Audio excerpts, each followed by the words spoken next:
So, what is reality? I mean, really, it's a huge question, right? Well, today we're going to travel way, way back to the very beginning of Western philosophy to explore its first, and you could argue its most fundamental debate ever. Okay, let's just jump right in with the exact question that kicked this whole thing off. Forget what things look like or what they feel like. What is the one thing that everything is really made of? This single question, believe it or not, sparked an intellectual revolution that, in a lot of ways, is still going on today. Now, to really get how big a deal this was, you have to picture the world these first philosophers were living in. They were part of a massive cultural shift, a move away from the old ways of explaining things and towards something totally new. It was a journey from myth to reason. Yeah, so this massive change is basically a shift from mythos to logos. See, before this, if you wanted to know why there was a thunderstorm, the answer was a story. Zeus is angry. That's mythos.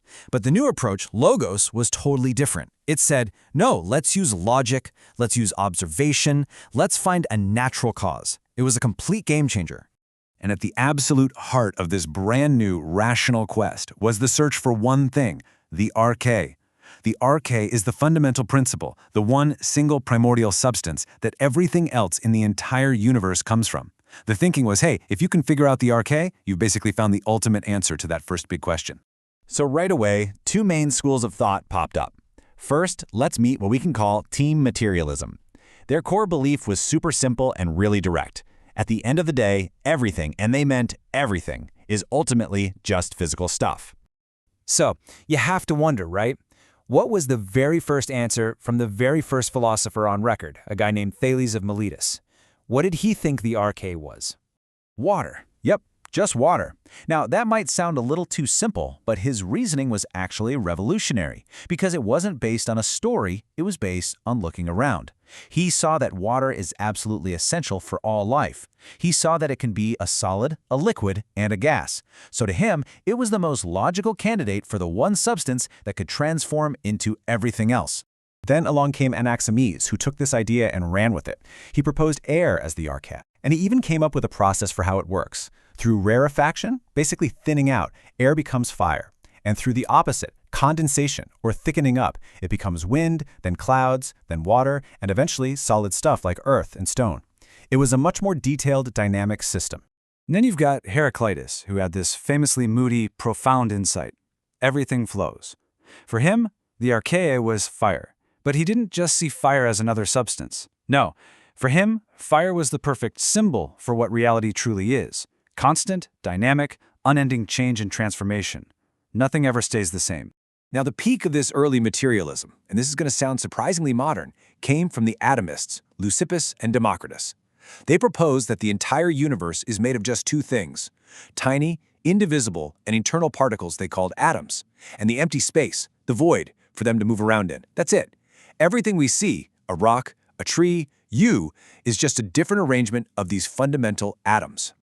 So, let's do a quick roll call for team materialism. We have Thales betting on water, Anaximenes going with air, Heraclitus saying it's all about change, symbolized by fire, and the Atomists with their incredible theory of fundamental particles. All different answers for sure, but they all share that one core idea. Reality is, at its root, physical. But of course, not everyone was buying it. And this brings us to the other side, team idealism. And their argument was a real curveball. They said the true reality wasn't the physical stuff you can touch at all.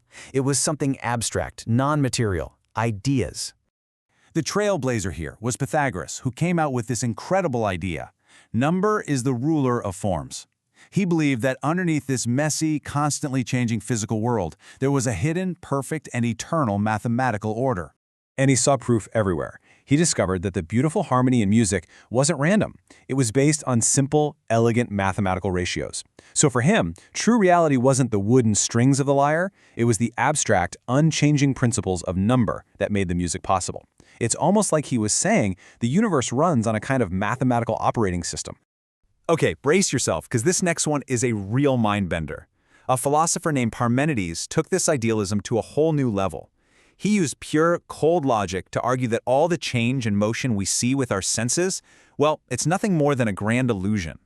True reality, he insisted, is one, eternal, and totally, completely unchanging. Now you're probably thinking, how on earth could he argue that? Well, his student Zeno provided the so-called proof with his famous paradoxes. Think about it. To walk to a wall, you first have to get halfway there, right? But before that, you have to get half of that distance, a quarter of the way, and a half of that, and so on, forever. Zeno's point was that, logically, you can never even start the journey. Therefore, he argued, motion itself must be an illusion created by our faulty senses. So we've got two teams in a total standoff. One says everything is changing matter. The other says true reality is unchanging ideas. It was only natural that some thinkers would come along and try to find a middle ground, right? A kind of cosmic compromise that could make sense of both the permanence we feel and the change we see. Empedocles had a great idea. He said maybe reality isn't made of just one thing. Maybe it's made of 4 eternal material roots: earth, air, fire, and water. These basic elements themselves are permanent. They never change. Okay, you ask, so where does change come from? He said that these 4 roots are constantly being pushed and pulled by 2 opposing non-material forces. There's love, or philia, which is the cosmic force that brings the elements together to create things.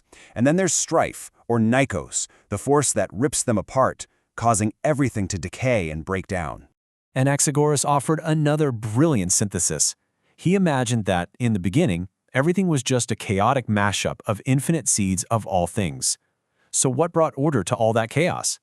He introduced this amazing concept called nous, a kind of cosmic mind or pure intellect.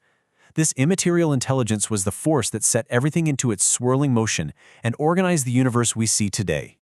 So when you zoom out and look at all these different ideas, you start to see that this whole great debate, this entire intellectual adventure, was really about one thing: trying to solve this central philosophical puzzle, the deep conflict between how things seem to be constantly changing and our gut feeling that something must be permanent underneath it all.